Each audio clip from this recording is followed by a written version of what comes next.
Saudara yang saya kasihi di dalam nama Tuhan Kristus, kebenaran firman Tuhan yang akan saya sampaikan yaitu ada di dalam Mazmur 112 ayat yang pertama sampai dengan ayat yang ke-10, saudara. Nah, saya akan bacakan dan saya akan memberikan perenungan ini bagi saudara sekalian. Memang Lembaga Kitab Indonesia memberikan tema bagi kita semua, yaitu bahagia orang benar. Ayat yang pertama, haleluya, berbahagialah orang yang takut akan Tuhan, yang sangat suka kepada segala perintahnya. Jadi kita baru sadar, saudara, tadi kita bicara tentang bahagia orang benar itu begini, saudara. Bagaimana kita menjadi orang benar? Jadi orang benar itu kita menjadi orang benar itu tidak bisa mendeklar, tetapi itu karena anugerah Tuhan. Jadi kita itu tadinya tidak benar, tidak pantas, tidak layak, dibenarkan oleh Tuhan. Maka itu yang disebut dengan justification. Memang di situ ada satu pembenaran. Nah, pembenaran yang Tuhan berikan kepada kita, maka disertai dengan rasa takut akan Tuhan. Nah, rasa takut akan Tuhan itu, saudara, sering sekali dimaknai salah. Yaitu kita takut akan Tuhan itu menganggap Tuhan itu sesuatu pribadi yang sangat menakutkan bagi kita. Bukan itu.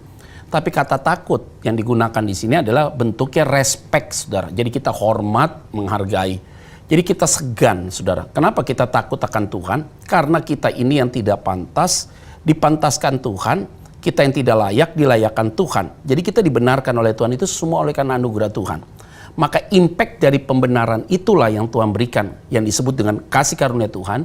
Maka itu menjadi status kita orang benar. Nah, ketika status kita orang benar, maka kita harus respect, saudara. Yaitu hormat, segan, menghargai pribadi yang telah membenarkan kita.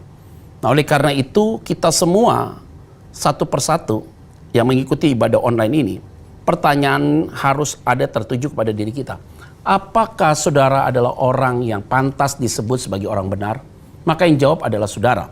Bagaimana caranya untuk kita tahu, Pak Pendeta, kalau kita ini orang benar? Gampang kok. Engkau punya pengalaman manis dengan Tuhan. Itu kuncinya di situ. Kalau kita punya pengalaman manis dengan Tuhan, itu adalah momentum yang pertama kali kita jatuh cinta dengan Tuhan. Nah, jatuh cinta kita dengan Tuhan itulah adalah satu momentum yang tidak akan bisa dilupakan sampai kapanpun. Jadi setiap pribadi punya pengalaman-pengalaman secara pribadi, baik suami, istri, anak-anak. Jadi bisa satu paket datangnya pengalaman itu, tapi bisa sifatnya personal. Tapi lebih banyak hal yang sifatnya personal. Karena perubahan status dari tidak benar menjadi benar itu hanya sifatnya personal. Tidak bicara tentang the whole family, tidak. Maka ketika kita rasa dan kita sudah merasakan, saudara, di mana kita mengalami kebaikan Tuhan, telah menerima anugerah Tuhan, maka kita respect terhadap dia, takut akan Tuhan. Nah, bagaimana buktinya kalau kita tuh respect terhadap dia? Nah, tadi di ayat yang pertama itu, yang sangat suka kepada segala perintahnya. Nah, ini dia. Jadi perintah-perintah Tuhan itu memuat di dalam kebenaran firman Tuhan.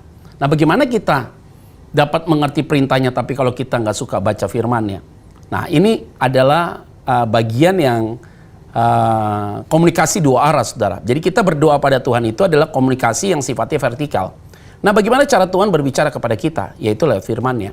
Nah, di dalam firman Tuhan ini, saudara, bicara tentang karakter Allah, pribadi Allah, sifat-sifat Allah, tindakan Allah, apa yang Allah lakukan, semua ada di dalam firman ini.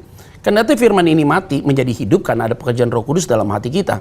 Sehingga ketika kita baca firman itu menjadi perintah bagi kita, maka kita harus lakukan. Nah, bukti kita respect terhadap Tuhan adalah kita mentaati apa yang ada dalam firman Tuhan. Nah, oleh karena itu kita mulai bisa dapat menilai diri kita. Apakah kita ini adalah orang-orang yang sudah sungguh-sungguh takut akan Tuhan atau tidak? Begini, saudara. Kita tidak menjadi orang sempurna. Saya juga demikian, saudara juga demikian. Ada kalanya kita juga sering sekali kompromi dengan sebuah kesalahan, atau sering sekali juga kita pernah jatuh dalam sebuah kesalahan. Tapi sifat kompromi kita tidak bergaul dan tidak hidup dan tidak meng-create dan tidak berinisiatif untuk berbuat kesalahan itu, tidak. Tetapi itu bisa terjadi karena by accident, saudara. Nah, kesadaran ketika kita jatuh itulah, maka di saat itulah kita merasa malu, merasa jijik, merasa kotor, sehingga kita mau berbalik pada Tuhan, menjadi pribadi yang Tuhan kehendaki. Nah, itu yang menjadi penting. Jadi melakukan perintah Tuhan itu memang saudara mudah ketika ada ketulusan hati kita.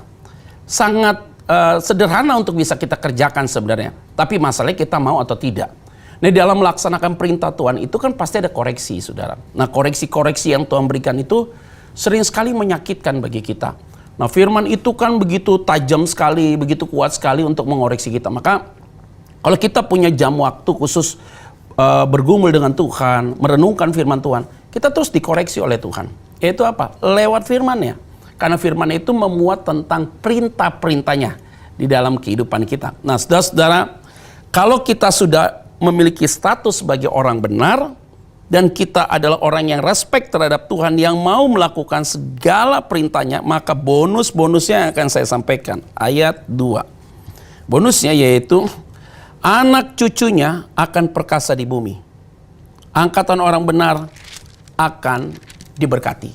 Jadi dampak dari kehidupan kita sebagai orang percaya yang sungguh takut akan Tuhan, yang sudah menerima anugerah Tuhan, apalagi kita sebagai kepala rumah tangga, sebagai ibu rumah tangga atau sebagai orang tua, kita takut akan Tuhan, maka anak cucumu, kalimatnya adalah, akan perkasa di bumi, angkatan orang benar akan diberkati. Jadi ternyata dampak saudara dari kita respect terhadap Tuhan dan melakukan perintahnya, ternyata bukan dampak positif saja buat kita, tetapi juga dampak bagi keturunan-keturunan kita. Nah, ini ada satu pembelajaran iman sebenarnya.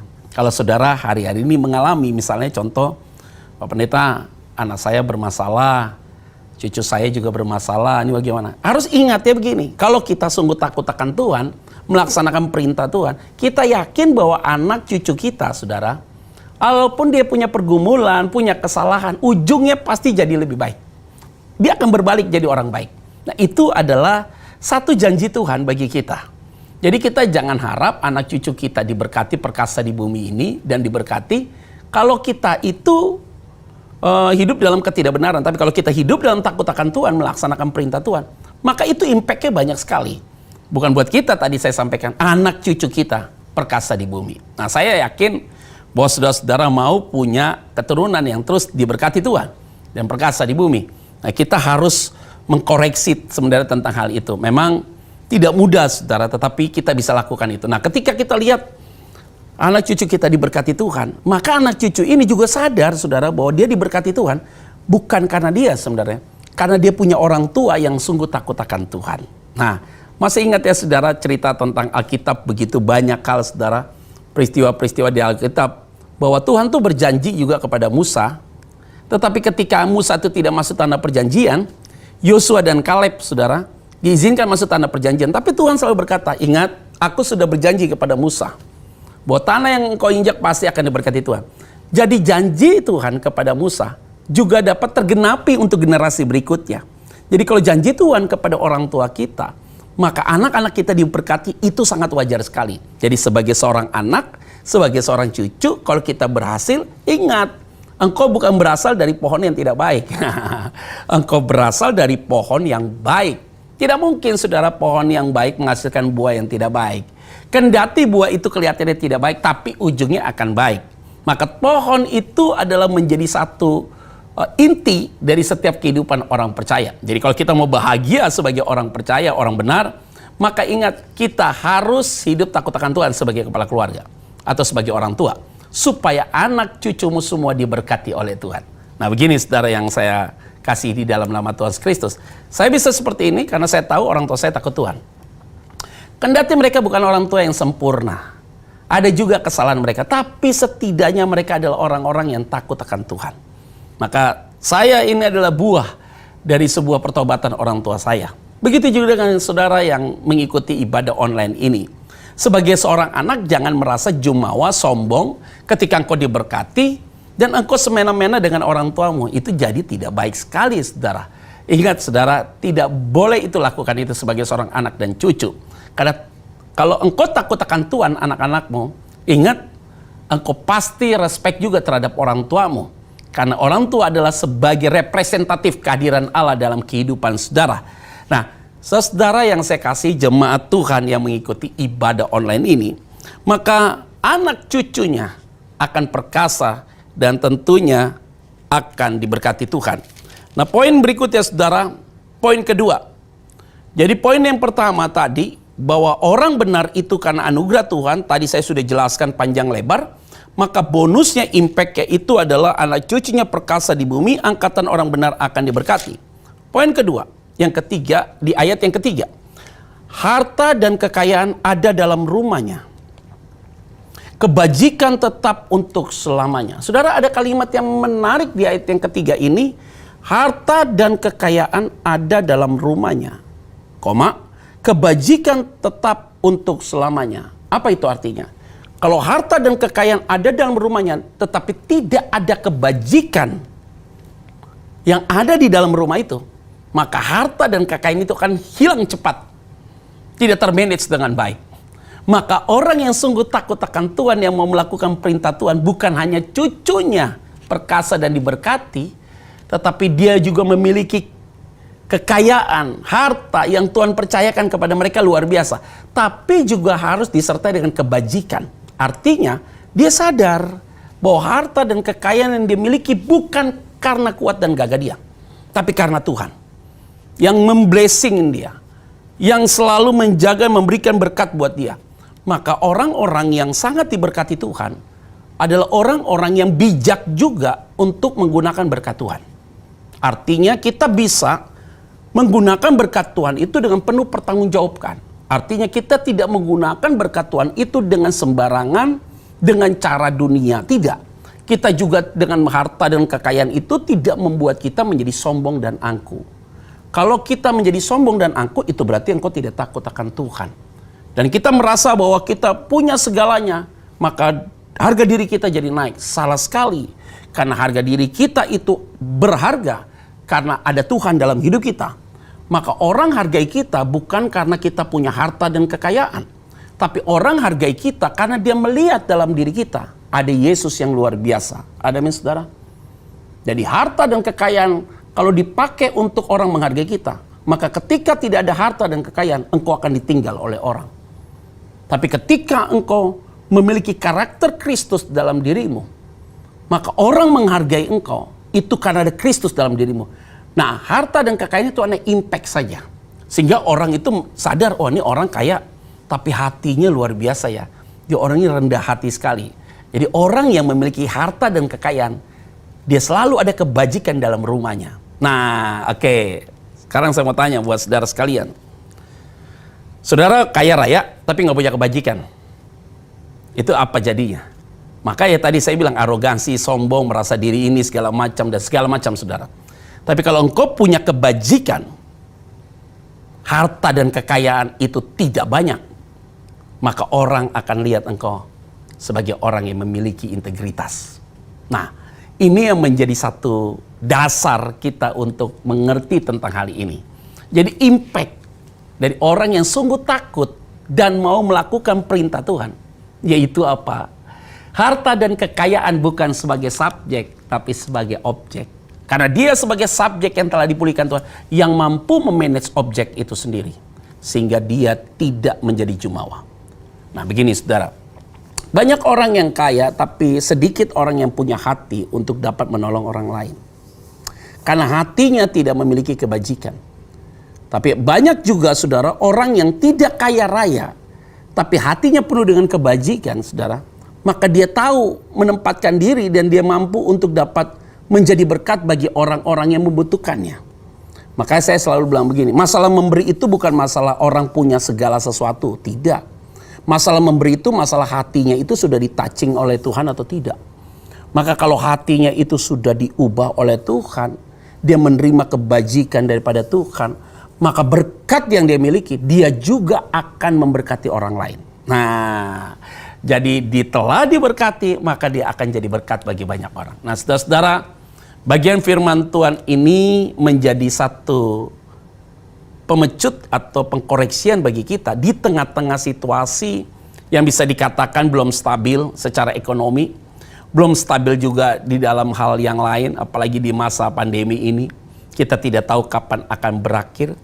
Tetapi kita punya rasa optimis tentang hal itu, bukan berarti dengan peristiwa seperti ini kita menutup tangan kita untuk memberkati orang lain.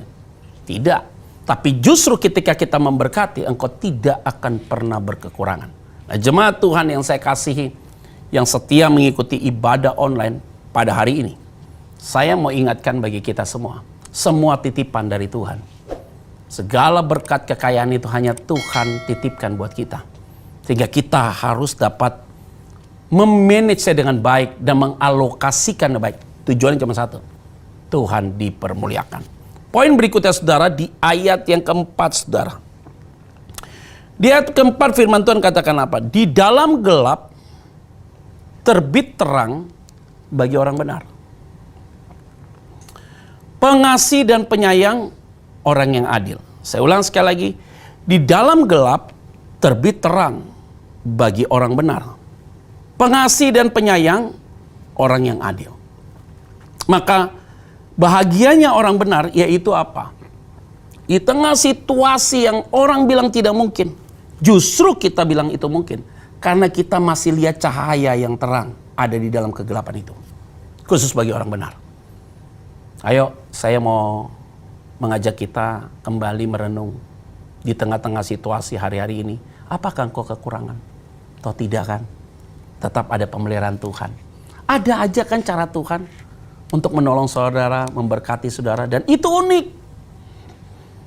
Di dalam situasi begini saya ketemu dengan teman saya, dia bercerita sama saya. Pak Pendeta, unik-unik Pak, kenapa di masa pandemi malah keuntungan saya bertambah Pak, 20-30%. Kok taunya dari mana? Ya karena saya tahu laporan pajak saya ada peningkatan secara profit. Maka saya juga harus membayar pajak kepada pemerintah. Nah, dia bilang begitu. Jadi artinya begini saudara. Orang bilang krisis ekonomi, orang bilang dalam kesulitan. Iya, itu fakta dan realita yang tidak bisa disangkali. Kita tahu saudara, semua orang juga mengalami kesulitan. Tidak ada yang mengalami kesulitan. Tetapi bagi orang benar katanya, engkau akan melihat di dalam gelap terbit terang bagi orang benar. Jadi artinya, di masa pandemi kesulitan yang luar biasa bagi seluruh dunia, bahkan di negara kita sekalipun saudara, tapi tetap orang benar selalu punya harapan. Ada amin saudara? Dan ingat, jangan sampai harapanmu pupus. Kalau orang sudah tidak punya semangat lagi, hilang harapan dia, pikirannya terlalu negatif, selalu pikiran hal-hal yang tidak baik, itu sangat mempengaruhi kepada seluruh organ tubuh saudara. Dan ketika dia mempengaruhi kepada seluruh organ tubuh, itu larinya kemana-mana saudara penyakit itu. Nah, ini yang perlu harus dirubah cara berpikir kita, mindset kita. Sehingga frame kita, kerangka berpikir kita itu menjadi positif saudara. Di dalam kondisi hari-hari ini. Maka kita harus lihat begini. Saya tahu ujungnya pasti akan selesai. Saya tahu peristiwa ini akan selesai. Karena ingat, tidak selamanya kurva itu turun ke bawah. Ada saatnya ketika dia turun ke bawah, dia akan rebound naik ke atas. Itu begitu. Kalau kurva itu turun ke bawah, maka habis semua saudara. Dan dia bertahan terus turun, hancur semua. Tapi setiap kehidupan orang benar, ketika kurva itu turun ke bawah, kita melihat cahaya dan jadi rebound. Kenapa demikian? Karena masih ada harapan di dalam Kristus. Nah saudara-saudara yang saya kasih di dalam nama Tuhan Kristus, sebagai pelayan-pelayan Tuhan, saya juga diskusi dengan beberapa teman-teman hamba Tuhan. Tidak mudah saudara di dalam berjuang pada hari ini. Mereka-mereka yang juga punya pergumulan di dalam setiap pelayanan. Tetapi ini menjadi satu pembelajaran rohani sih bagi kita semua saudara. Untuk kita berbenah diri lah saudara di tengah situasi begini. Nah inilah langkah iman. Maka saya bilang begini. Ketika di dalam kebenaran firman Tuhan saudara, bangsa Israel itu keluar dari Mesir. Dia lihat ada laut terberau, tapi dia sedang diuber oleh pasukan Firaun, orang-orang Mesir, saudara. Nah, bangsa pilihan Tuhan Israel ini, ketika dia mau masuk situ, Tuhan izinkan satu mukjizat besar. Yaitu apa? Yang tadinya mereka hilang harapan. Mereka melihat ada satu pertolongan Tuhan. Tuhan perintahkan kepada Musa untuk tongkat itu dipakai untuk membelah laut itu. Sehingga benar-benar terbelah. Itu disebut gelap. Tapi di tengah kegelapan itu ada terang. Terbit bagi orang benar. Nah bukan hanya sampai di situ mereka keluar dari laut terberau. Ada masalah yang serius. Mereka berjalan di padang gurun 3 hari. Dan mereka tidak menemukan air. Padahal mereka baru lihat lewat sebuah mukjizat. Akhirnya mereka lihat juga ada sumur mara di situ. Dan dia cicip air itu pahit, saudara. Nah ketika dicicip air itu pahit, Tuhan tuh perintahkan kepada Musa, yuk ambil sepotong kayu. Kenapa Tuhan tidak memberikan perintah kepada Musa, ambil tongkat itu yang sudah kamu pakai belah laut Teberau itu, kamu pakai tongkat itu untuk pukul air mara itu supaya jadi manis? Tidak. Tuhan bilang ambil sepotong kayu, dan Musa buang sepotong kayu itu ke dalam air itu, dan air yang pahit itu jadi manis. Dari gelap itu, dari tengah gelap itu muncullah, terbitlah terang. Kalimat di dalam gelap terbitlah terang bagi orang benar. Artinya ketika dalam keadaan stuck, buntu, hilang harapan, putus asa, ada aja cara Tuhan untuk tolong kita. Maka ketika Musa lakukan itu dan lihat itu kebesaran Tuhan, luar biasa sekali. Dan apa yang terjadi, mereka minum air itu yang pahit menjadi manis. Sesuatu yang luar biasa sekali, saudara. Ini adalah sesuatu yang berdampak positif bagi kita. Dia berjalan lagi, sampai di Elim dia lihat ada 12 mata air dan 70 pohon korma, saudara. Mereka dapat servis yang luar biasa sekali. Mereka harus berperang dengan suku Amalek. Musa angkat tongkat itu di pegang Harun, bangsa Israel kalahkan suku Amalek. Bertubi-tubi dilihat situasi itu seolah-olah gelap, tapi terbit terang bagi orang benar. Kita harus punya iman sampai di situ. Yaitu apa? Di tengah situasi hari ini, kita punya keyakinan di dalam gelap pasti akan terbit terang. Ada amin, saudara? Tenang saja, masalah pribadi, keluargamu, anak-anakmu, orang tuamu, kita lihat ya gelap, tapi yakin kita akan lihat terang itu terbit di dalam kehidupan pribadi dan keluargamu. Nah, saudara-saudara yang saya kasih di dalam nama Tuhan Kristus, saya akan bacakan poin berikutnya, saudara. Bahagia orang yang benar itu apa saja? Tadi sudah jelas sekali, yang pertama yaitu anak cucunya perkasa dan diberkati. Engkau dapat juga harta dan kekayaan bukan sebagai subjek tapi sebagai objek. Engkau sebagai subjek untuk dapat memanage berkat itu. Dan berikutnya yang ketiga, engkau akan melihat sebuah harapan walaupun di dalam gelap terbit terang bagi orang benar. Dan kemudian saudara di ayat 5 dan ayat 9, dua ayat ini menjadi korelasi yang baik. Mujur orang yang menaruh belas kasihan dan yang memberi pinjaman, yang melakukan urusannya dengan sewajarnya. Kalimatnya begitu ya, saudara. Ayat 9. Ia membagi-bagikan, ia memberikan kepada orang miskin. Kebajikannya tetap untuk selama-lamanya. Tanduknya meninggi dalam kemuliaan. Orang yang sungguh takut akan Tuhan dan orang benar itu, bahagianya adalah ketika dia bisa dapat hadir di tengah-tengah kesulitan orang. Dan ketika dia hadir, dia dapat menjadi pemecah masalah atau menjadi sumber penolong pada saat itu untuk orang itu, karena Tuhan pakai dia. Ini adalah kalimat, dia memiliki belas kasihan Tuhan, yang melakukan urusannya dengan sewajarnya, bukan yang tidak wajar. Dan bukan hanya itu, dia membagi-bagikannya dan memberikannya kepada orang miskin. Nah, saudara-saudara yang saya kasihi di dalam nama Tuhan Kristus, ini bagian penting, yaitu apa? Bahagianya orang benar ketika dia dapat menolong orang yang sulit. Dengan kekayaan yang tadi saya sudah sampaikan, tapi dia bisa membagi-bagikan itu kepada orang miskin, kepada orang yang sulit. Dan dia bisa menjadi sebuah jawaban bagi orang yang bermasalah. Jadi kita tidak pasif, kita menjadi aktif. Nah, ini yang menjadi satu garis bawah bagi kita semua. Bahwa orang yang sangat berbahagia adalah orang yang selalu hidupnya punya dampak positif bagi banyak orang. Baik di lingkungan pekerjaan, jemaat, gereja, komunitas, atau dalam lingkungan keluarga, spesifikasinya lebih lagi luas, yaitu kepada lingkungan keluarga besar. Dan saya punya keyakinan, saudara, kalau ketika hal ini kita bisa kerjakan dengan baik, saudara, ini hal yang baik sekali. Maka kita sebagai anak-anak Tuhan yang telah dibenarkan dan memiliki status benar, jangan sekali-kali engkau menahan hatimu untuk menolong orang lain. Karena ketika engkau punya belas kasihan, sudah pasti Tuhan yang memberikan itu. Karena iblis tidak suka kalau kita care dengan orang lain. Iblis tidak suka kalau kita dapat menolong orang lain. Tapi Tuhan sangat happy kalau kita punya hati untuk nolong orang lain. Nah, ini adalah hal yang perlu kita pegang masing-masing. bahwa di tengah situasi apapun juga, jangan sedikit pun tahan bagaimana engkau dapat menolong orang lain. Saya tidak bicara money saja, saudara. Tapi saya bicara tentang waktumu, pikiranmu, tenagamu, ide dan gagasanmu untuk dapat memberikan sebuah jawaban kepada orang-orang di sekitarmu. Nah, saudara-saudara yang saya kasih di dalam nama Tuhan Kristus, poin ini adalah menjadi poin yang indah sekali, saudara, bagi kita semua. Dan poin yang terakhir, saudara, yaitu di ayat yang ke-7. Ia tidak takut kepada kabar celaka. Hatinya tetap penuh kepercayaan kepada Tuhan. Saya ulang sekali lagi ayat yang ke-7. Ia tidak takut kepada kabar celaka. Hatinya tetap penuh kepercayaan kepada Tuhan. Jadi sekarang kita dengar apapun informasi-informasi yang dari luar, saudara, dia tetap tidak takut.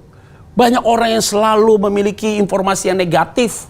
Saya paling gak suka kalau dapat broadcast orang-orang yang pesimis, broadcast yang menakutkan. Untuk apa dia sharing tentang hal itu? Jadi sering sekali orang-orang yang gagal secara emosional itu sering sekali punya rasa takut yang berlebihan. Tapi bagi orang benar, dia boleh dengar kabar apapun, dia tidak takut. Karena kenapa? Hatinya, saudara, tetap penuh kepercayaan kepada Tuhan. Artinya, penuh kepercayaan kepada Tuhan itu bukan hanya percaya dalam bentuk kata sifat, tapi bentuk kata kerjanya, dia mempercayakan sepenuhnya kepada Tuhan. Artinya, dia sadar bahwa Tuhan tidak dapat disaingi oleh apapun juga. Dan Tuhan yang kita maknai pastinya Yesus Kristus. Karena di dalam Dia kita cakap untuk melakukan segala perkara. Dan Allah juga turut melibatkan dirinya dalam segala sesuatu. Bekerja dalam hidup kita untuk mendatangkan kebaikan bagi orang-orang yang dipilih, yang telah dibenarkan oleh Dia, yang dipanggil khusus oleh Dia, yaitu saudara dan saya. Nah, puji nama Tuhan, ini menjadi satu bagian yang penting sekali. Betapa indahnya kita memiliki status orang benar yang telah menerima anugerah Tuhan. Karena bahagianya orang benar, yaitu apa? Di tengah kekalutan dan ketakutan banyak orang, kita tetap percaya sepenuhnya kepada Tuhan. Saudara-saudara yang saya kasih di dalam nama Tuhan Kristus, kebenaran firman Tuhan ini menjadi mengerucut, saudara, dengan tema ini, saudara. Bahagia orang benar, yaitu terletak di ayat yang ke-6, saudara. Yaitu apa firman Tuhan katakan apa? Sebab ia takkan goyah untuk selama-lamanya. Orang benar itu akan diingat selama-lamanya. Dia tidak akan goyah. Dan orang benar itu akan diingat selama-lamanya. Jadi ingat baik-baik, nama baik lebih penting dari harta kekayaan. Dan ketika engkau berbuat baik kepada banyak orang, dan ketika engkau tinggalkan dunia ini, orang akan ingat, Bapak itu orang baik, Ibu itu orang baik, dia orang baik. Jadi artinya apa? Kalau nama itu indah, dan saya mau sampaikan, kita tidak akan goyah untuk selama-lamanya. Karena kita yakin dan percaya, saudara, orang benar itu akan diingat selama-lamanya. Biarlah kebenaran firman Tuhan ini menjadi berkat bagi kita. Dan tentunya Tuhan dipermuliakan. Seluruh jemaat Tuhan yang mengikuti ibadah online ini, biarlah saudara mengambil intisari dari kebenaran firman Tuhan ini. Dan saudara semakin hari, semakin terus mencintai firman Tuhan. Sehingga lewat firman yang kau baca dan renungkan tiap hari, membuat kita hidup semakin indah di matanya. Dan tentunya hidup kita berdampak bagi banyak orang. Tuhan Yesus memberkati kita semua. Mari kita bersatu dalam doa. Kebaikan-Mu bagi kami, Tuhan, yang telah menyelamatkan kami, yang telah membenarkan kami begitu luar biasa. Sehingga kami adalah orang-orang yang pantas disebut sebagai anak-Mu karena kami telah dibenarkan oleh Engkau. Sehingga anak cucu kami pasti diberkati Tuhan. Harta kekayaan ada, tetapi kebajikan juga ada dalam hati kami. Dan bukan hanya itu saja, Tuhan. Kami melihat bahwa ada pertolongan Tuhan.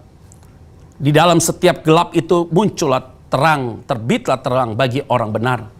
Tetapi kami juga diberikan hati belas kasihan untuk dapat menolong mereka yang sulit. Karena kami tahu kami tidak akan pernah goyah sedikit pun dalam menghadapi apapun. Seluruh jemaat yang mengikuti ibadah online ini, siapapun mereka, Tuhan, Kalau mereka punya masalah hari ini, Tuhan memberikan jalan keluar. Mereka yang sedang mengalami sakit, penyakit disembuhkan oleh Tuhan. Mereka yang memiliki konflik di dalam kehidupan pribadi dan keluarga, Tuhan pulihkan. Segala kepahitan, sakit hati, luka batin, semua dipulihkan oleh Tuhan. Terpuji, termulia. Di dalam nama Tuhan Kristus, kami berdoa dan mengucap syukur. Haleluya. Amin. Tuhan Yesus memberkati kita semua. Shalom.